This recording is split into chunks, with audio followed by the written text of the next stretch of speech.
There's a moment in every transformation when the fear hits hardest. Not at the beginning, but right after something inside you clicks. Right after the meditation that opens your heart. After the moment you finally feel aligned with the future, you. After the realization that something has shifted, and just when it feels like you've cracked the code, suddenly the fear crawls back in. The thoughts begin racing. The nervous system starts reacting. Your body contracts. You question everything. You feel like you're regressing. But this is the moment most people get wrong. Because what you're experiencing isn't failure. It's friction between your old identity dissolving and your quantum self beginning to emerge. Most people assume alignment means feeling calm all the time. That once you match the frequency of your dream reality, the rest will be easy. But that's not how quantum shifts work. In fact, the more powerful the timeline you're stepping into, the louder your survival system screams on the way in. This is biology meeting consciousness. The body's job is to keep you alive based on what it knows from the past. But manifestation, by nature, requires you to break the loop of familiarity and step into the unknown. Your nervous system isn't resisting your dream. It's reacting to unfamiliar signals that threaten its control. The same way your muscles resist when you stretch beyond your normal range, your subconscious resists when you stretch into a new identity. And that's not weakness. That's proof you're expanding. This is where most people collapse back into their previous self, not because they're not ready, but because they don't recognize this resistance for what it really is. A call to regulate, not retreat. A call to stabilize your frequency, not because something is wrong, but because something is working. And here's what no one tells you. Fear doesn't mean you're off track. Fear, when observed without judgment, is an indicator of transformation. It's the residue of an old self being dislodged by the presence of a new you. Let's go deeper. According to quantum physicist Amit Goswami, the quantum self is not bound by the limitations of time, space, or personal history. It is a field of infinite potential, a part of you that already exists in alignment with your highest truth. But to access this self, you must collapse the possibilities into form through intentional observation. And that observation must be coherent, not distorted by fear, panic, or the need to control the outcome. That's why emotional regulation isn't just a tool for healing. It's the bridge between your current state and the version of you who already lives the reality you desire. Joe Dispenza explains this beautifully. Your body responds to your thoughts as if they were real events. When you think fearfully, your body goes into survival. When you think in alignment with your future, your body recalibrates to that new possibility. But this recalibration isn't instant. There's a moment where your body is still addicted to the chemistry of your past, even as your mind is choosing a new direction. That's the gap. The sacred discomfort, the space between identities where your nervous system wants to pull you back, and your soul is asking you to stay. So here's the truth. Staying aligned doesn't mean eliminating fear. It means recognizing fear as a signal, not of danger, but of departure. You are departing from an identity that was familiar even if it kept you stuck. You are leaving behind neural pathways that were wired for limitation. You are stepping beyond the gravitational pull of who you've always been. And the fear isn't a stop sign. It's a sign you're in motion. So when fear interrupts your shift, you don't need to start over. You don't need to question your worth. You don't need to force yourself back into high vibration. You need to pause, breathe, observe the fear without becoming it. And remember, your quantum self has already made the leap. Your only task now is to stay coherent long enough to meet it. This is the beginning of a new relationship with fear, not as something to eliminate, but as something to listen to, decode, and alchemize. And in the next section, we'll go deeper into what's actually happening in your subconscious when fear arises, and how to navigate it without collapsing your frequency. Fear is not the enemy. Fear is feedback. It tells you that something new is happening inside your energetic architecture, something the old self doesn't know how to survive. But here's the paradox. The fear isn't coming from your quantum self. It's coming from the conditioned body that was trained to associate stability with limitation. This is where the leap gets real, not in your vision board, not in your meditations, but in your biology.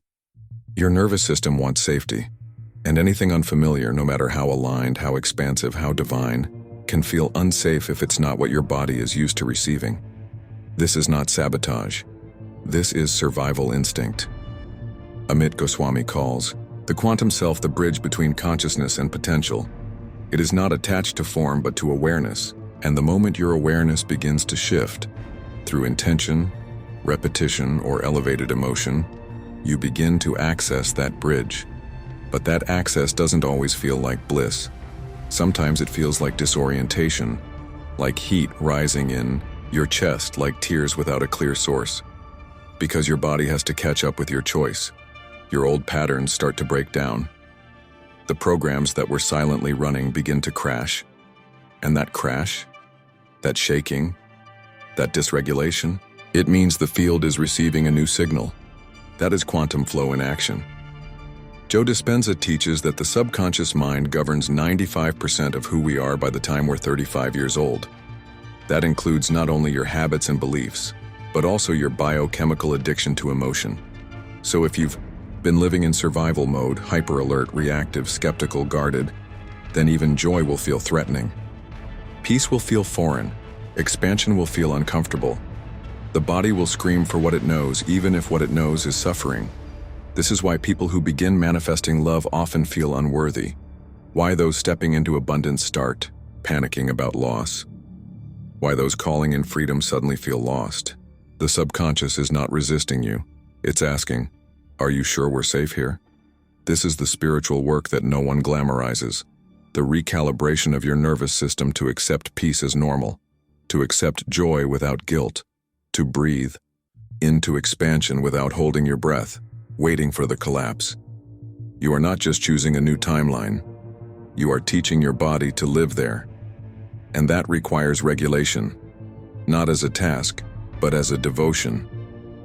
It means noticing when your breath becomes shallow, when your jaw tightens, when your thoughts speed up, and gently guiding yourself back, not to perfection, but to presence. So let's make it real. When fear arises in the middle of your shift, what's the first signal your body sends? Is it your stomach tightening, your hands getting cold, your chest closing? The key to staying aligned is not ignoring that signal. It's responding to it with consciousness. Place a hand on your heart. Slow your breath. Tell your body, I know you're scared, but we are not in danger. We are just expanding. You don't push the fear away. You sit beside it. You love it. And through that love, you reclaim your signal. When you do this, something subtle begins to shift. The fear doesn't disappear, but it transforms.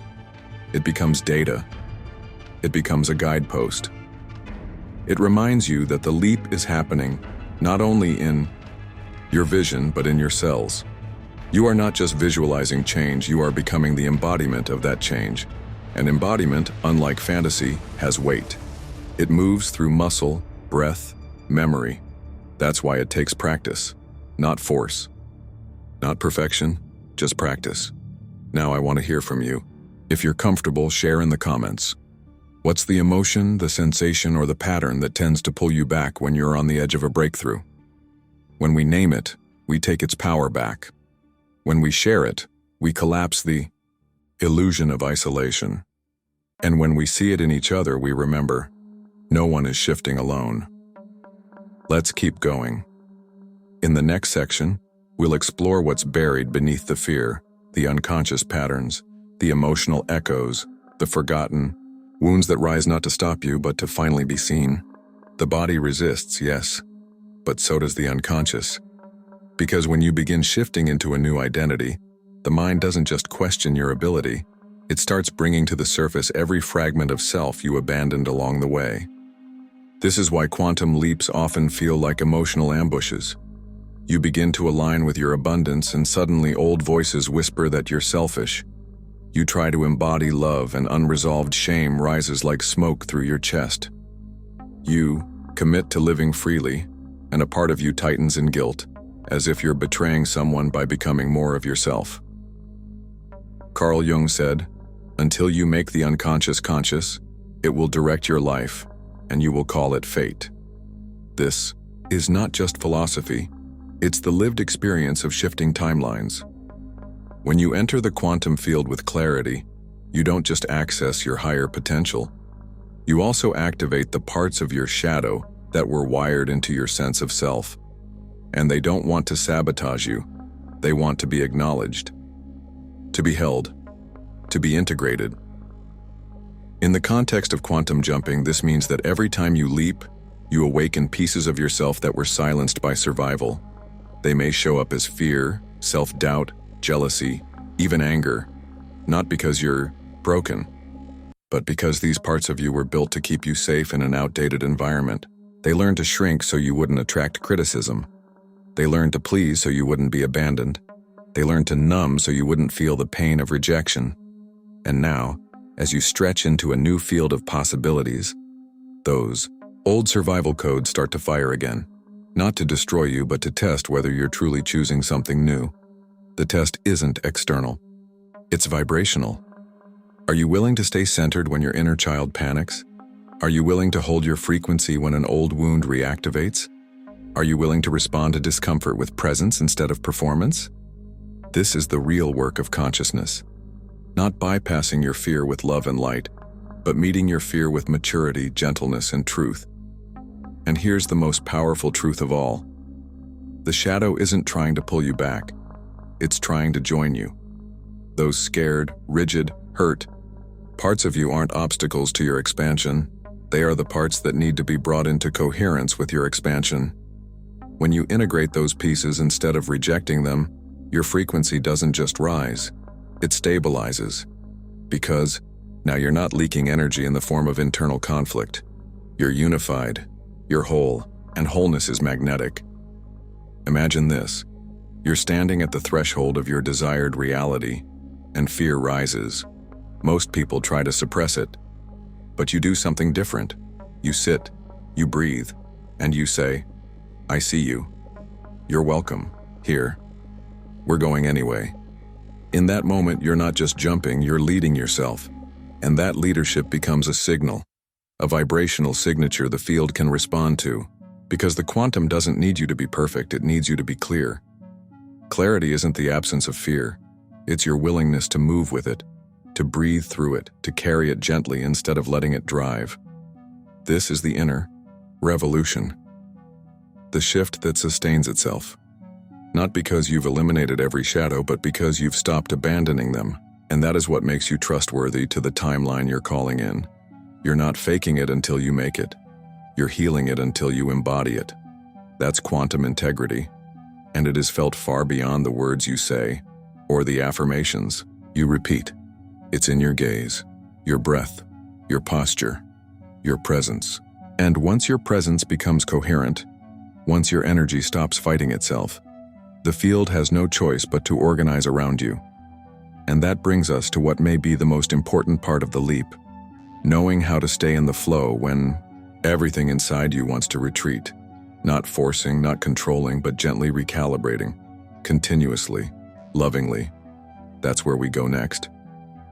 You already know how to visualize, you already know how to set intentions, but the real leap happens when your inner world begins to tremble, and instead of running, you remain, you witness, you feel, and you choose not to collapse. That's the moment when you shift from being a student of manifestation to becoming the embodiment of quantum presence. Not by forcing the fear out of your system, but by staying with it long enough for it to transmute. Because here's what most people don't realize: regulation is not about suppressing your emotions. It's about staying conscious while they move through you. It's about being the observer without losing your center. When you stay conscious inside discomfort, when you soften instead of harden, when you breathe instead of brace, you are literally sending a new signal to your nervous system. You are training your body to feel safe inside expansion, and that is the foundation of sustainable transformation. You don't need to be in a perfect emotional state to stay in alignment. You need to be honest. You need to be compassionate with yourself. Alignment is coherence, not control. It's the decision to keep tuning into the field of your future self, even while your old self whispers fear. This is the balance most people miss. They chase a high vibration thinking they must always feel euphoric. But the field doesn't respond to your mood. It responds to your consistency. Your job isn't to be fearless. Your job is to be fluent in your own energy, to know when your heart is closing and to gently open it again, to know when you're acting from survival and to return to trust, to know when the mind is spinning stories and to drop back into the truth of your breath. In those tiny choices made again and again, your new reality is formed. The quantum field doesn't operate on time, it operates on frequency, which means your desired timeline is never far away in linear distance. It's a shift in vibration, and that shift often happens subtly, quietly, in the moments when you choose to stop reacting and start breathing. It's in how you stand up from your chair, how you respond to a difficult message, how you hold your spine when doubt creeps in. Those are not small details. They are entries in the vibrational code you're emitting. Let's make this tangible. Imagine you're deep in the middle of your quantum shift. You've been visualizing. You've been practicing presence. But suddenly, something triggers you.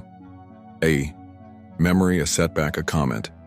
Your stomach tightens, your chest collapses, your thoughts spiral. In that moment, you have a sacred choice. You can collapse back into the old timeline, or you can pause. You can inhale deeply, exhale slowly, and remind your body, we're not going back. You place your hand over your heart and whisper, we are safe.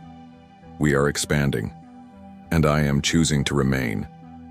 This is how quantum flow becomes your default, not by resisting your waves, but by learning how to ride them. When your body wants to close, you soften. When fear pulls you, you recenter. You don't suppress emotion, you feel it all the way through without losing your signal.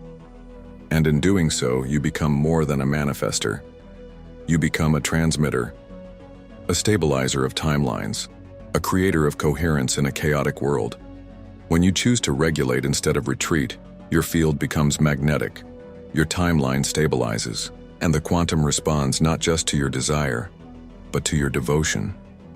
And if you've come this far in the journey with us, if this message has met you where you are, and you feel something real shifting inside you as you listen, then consider joining this space by subscribing. This is more than content, it's a transmission, and you're not just watching, you're participating in your own shift. Let's keep going. In the final part of this journey, we'll bring it all together.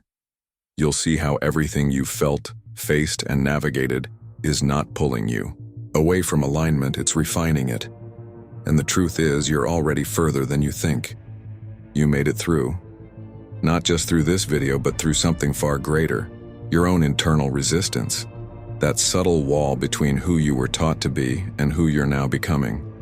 And even if it didn't feel dramatic, even if there were no fireworks or emotional breakdowns, you still shifted. Because every time you chose presence instead of panic, softness instead of defense, breath instead of collapse, you jumped. And quantum jumps are rarely loud. They are most often made in silence, in the stillness of the decision to stay aligned. No matter what, there's a misconception that spiritual growth is linear, that once you learn the tools, you'll never fall again. But falling is not failure, it's feedback. It's the field reminding you that your work is not to escape human emotion, but to move through it with a higher frequency. Alignment is not a permanent state. It's a living relationship between your awareness and your vibration. Some days it flows, some days it wobbles. What matters is that you keep returning, again, and again, and again. Because returning is the ritual. Returning is the leap. And the more often you return to the signal of your quantum self, the more natural it becomes. Not because the fear is gone, but because the fear no longer leads. You do. You've probably realized by now that the version of you living the life you desire was never far away. That version wasn't waiting in another country or another decade. It was vibrating on a different channel right here, right now. And every moment you regulate, breathe, and choose your new frequency, that version steps closer, not as a fantasy, but as your embodied identity. This is how real transformation happens, not by force, not by perfection, but by practicing truth inside of chaos, by remembering who you are when your past calls you back, by choosing to honor the version of you that sees beyond fear and still says, "We continue." And when you do continue, when you refuse to abandon your shift just because fear whispers louder than usual, you become something rare. You become trustworthy, not in the eyes of others, but in the field itself. The universe begins to respond to your consistency. It meets you with new clarity, with aligned opportunities, with unexpected openings, because now your signal is no longer fragmented by internal conflict. It's coherent. It's magnetic. It's yours. There is no timeline you're not worthy of, no frequency that is too far to reach. The quantum doesn't gatekeep possibilities. It simply mirrors what you embody. So if you're listening to this right now, and a part of you still wonders whether it's working, let this be your confirmation. It is. Every time you choose to pause instead of panic, to breathe instead of brace, to observe instead of react, you collapse another loop. You unhook from another old pattern. And that is the leap. You're not behind. You're not broken. You're not too late. You're in motion. You're remembering. You're unfolding. So take a moment right now to recognize that, to soften your body, to exhale slowly, to anchor back into your timeline, not with desperation, but with devotion. And maybe, just maybe, you'll feel it, the subtle electricity of a new reality humming just beneath the surface, the quiet thrill of choosing alignment when everything inside wants to run. That's your signal, that's your quantum self already holding the frequency for you. So what now? You continue. You let it build. You let it deepen.